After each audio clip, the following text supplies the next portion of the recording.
My name is Taus Makhacheva, and my show, The Space of Celebration, is now on at Jameel Arts Centre. And it's a space of celebration of practice, art practice as a form of resilience, resistance, and testing of various boundaries, institutional, social, political, and also kind of a celebration of all the practitioners that I've collaborated throughout my career with, that you will be able to see in the exhibition. And few things I've been thinking about when I was choosing a book to read for today. I was thinking about a talk I heard about a year ago at March meetings by Mancha Diawara on deopacification and the right to opacity. And I'm going to quote it really badly, and I apologize for that. But basically, one of the things that really stuck with me and I've been thinking about is that he was paraphrasing Glissant and talking about how there's no possibility of return. Maybe you return home if you grow up with something else, and all returns are always detours. And also, he was talking about that you can't come back to in search for your roots, and you can't start in you, and where you have to start at the bottom of a sunken ship and learning how to tremble together with the world. And I think this is a very beautiful way of putting it, and actually kind of thinking about where does practice starts. Where does, for me, art practice start? It starts somewhere in the middle. It starts at the bottom of the ocean when I try to learn to tremble. I mean, I've also been thinking, and this sort of idea has been introduced by my partner to me, and it comes from Nayantara Gurung of Imperfect Solidarities. But I hope you will hear all of this in the choice of a text that I'm going to read, and the text is by Warsan Shire from her book of poetry, writing, Teaching My Mother How to Give Birth.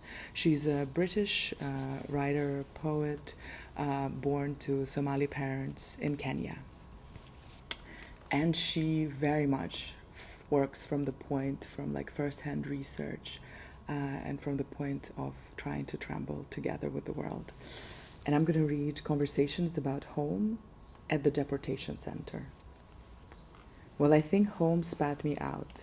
The blackouts, the curfews, like tongue against loose tooth. God, do you know how difficult it is to talk about the day your own city dragged you by your hair, past the old prison, past the school gates, past the burning torsos erected on poles like flags? When I meet others like me, I recognize the longing, the missing, the memory of ash on their faces. No one leaves home unless home is the mouth of a shark. I've been carrying an old anthem in my mouth for so long that there's no space for another song, another tongue, or another language. I know a shame that shrouds, totally engulfs. I tore up and ate my own passport in an airport hotel. I'm bloated with language I can't afford to forget. They ask me, how did you get here? Can't you see it on my body? The Libyan desert red with immigrant bodies, the Gulf of Aden bloated, the city of Rome with no jacket. I hope the journey meant more than miles because all of my children are in the water. I thought the sea was safer than the land. I want to make love, but my hair smells of war and running and running. I want to lay down, but these countries are like uncles who touch you when you're young and asleep. Look at all these borders, foaming at the mouth with bodies broken and desperate. I am the color of hot sun on my face. My mother's remains were never buried. I spent days and nights in the stomach of a truck. I did not come out the same. Sometimes it feels like someone else is wearing my body.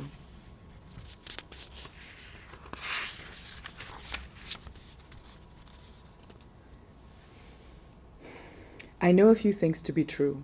I don't know where I'm going. Where I have come from is disappearing. I am unwelcome, and my beauty is not beauty here. My body is burning with the shame of not belonging. My body is longing. I am the sin of memory and the absence of memory. I watch the news, and my mouth becomes a sink full of blood. The lines, the forms, the people at desks, the calling cards, the immigration officer, the looks on the street, the cold settling deep into my bones, the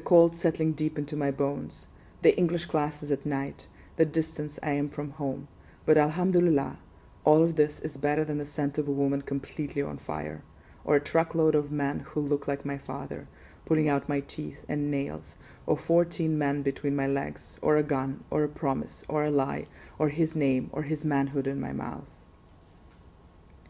I hear them say, "Go home." I hear them say, "Immigrants, refugees." Are they really that arrogant? Do they not know that stability is like a lover with a sweet mouth upon your body 1 second? The next you are a tremor lying on the floor covered in rubble and all currency waiting for its return. All I can say is, I was once like you. The apathy, the pity, the ungrateful placement, and now my home is the mouth of a shark. Now my home is the barrel of a gun. I'll see you on the other side.